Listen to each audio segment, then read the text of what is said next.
Since today's review is about my second favorite movie of all time, I'm just gonna skip all the jokes I'd normally make and you guys would probably ignore and just tell you what the movie's about. A Hollywood stuntman who moonlights as a getaway driver is lured from his isolated life by a lovely neighbor and her young son. His newfound peace is shattered, however, when her violent husband is released from prison. That basically hardly scratches the surface. Alright guys, let's instant stream this movie. You know what? Let's just watch it on Blu-ray.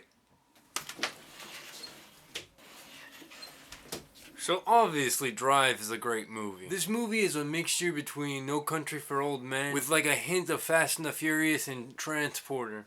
Just a hint though. Believe me, I'm not comparing this movie to Transporter. This is a lot better. In fact, when the first trailer came out, I remember thinking that it was just going to be another Transporter just with a not as cool actor. I mean, Ryan Gosling, come on, the guy from The Notebook. You expect me to believe that this guy could kick someone's ass, right? That's even ignoring the fact that I love Jason Statham. Just watching him do stuff is really cool. But yeah, you can see where I'm coming from. If you come into this movie thinking you're going to get something like The Transporter, you are so totally wrong. It's a problem. This movie is so much more than that. I don't even know where to start with this review. I guess we should talk about the things I didn't like about this movie first.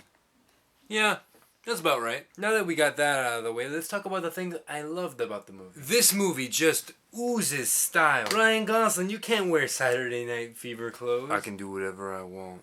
This movie literally has a style all its own. I agree. And the music is great to set the tone of the entire movie. And I have never seen this good incorporation of music to set tone in any movie, basically ever. Though they never really say where this movie takes place, I'm sure it takes place like during present day. But it has this late 70s to early 80s vibe to it. Like the first time it says Drive on screen, it says it in like some cool neon pink cursive format. It looks pretty awesome. Now on to the acting of the movie. Usually movies, there's a character that you always wonder, like, why is this person in the movie in the first place? In this movie, I can easily say that there isn't anyone like that. Everyone's character has a backstory and is really deep. Especially Ryan Gosling's character, even though he only says a few words in the entire movie. I feel like he does this in the movie a lot. Yeah. Hey. Honestly, I didn't like Ryan Gosling before this movie. I'm gonna say that right now. This is the only movie I've seen besides The Notebook that he's in. So I came into the movie thinking something like this was gonna happen.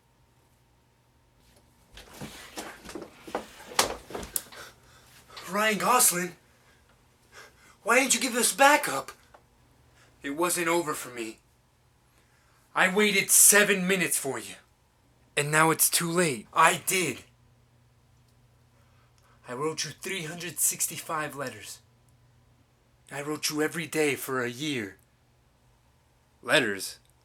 Couldn't you have, like, sent me a text or something? It doesn't matter. It's over. This isn't over. It's still not over. Now make out with me. What? Nothing. Glad to say I was wrong. First of all, let me mention this. That jacket he wears looks really, like, dumb if I wear it or if anyone else wears it. I feel like Ryan Gosling is the only person in the entire world who can pull that off. The girl who plays Irene, I fall in love with like right away. As soon as he falls in love with her, I fall in love with her. Bryan Cranston is in the movie, which is awesome to see Mr. White doing something other than cook meth. The guy who played Standard did a really good job because like he was such a complex character as well. He loves his family, but he can't protect them anymore, which is just beautiful. The girl who plays Blodgett like gets her head blown off, but she's still a great actress. And all the old Jewish bad guys are freaking scary. They scare me, and they're Jewish and old. I'm not saying old people can't be scary, but come on, Jewish? That was a joke. I'm not funny. What else can be said about this movie? I can sit down and watch this movie 100 times. I have seen it about 100 times. I love everything about this movie. The dialogue, the cinematography is what I can talk about. They set up every shot amazing, and the way they build tension through silence is beautiful. They can just do this.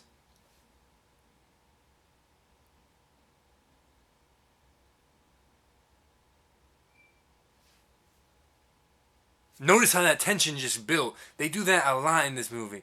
And like you see that there's inner thoughts going on in the characters' heads. And like they're trying to get something done, but they don't really say anything. And you can feel that they're trying to say something, but they're not speaking. Oh, I love it so much. It's kind of like this. I should make myself a sandwich.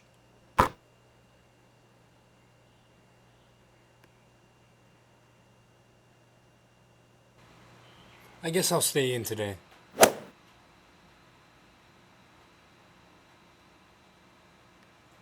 what can I do to make this review funny? Okay, so now I have to rate the movie, which is gonna be easy. Okay, here's Human Centipede. Here's Edward Scissorhands. Here's Drive. Ta-da!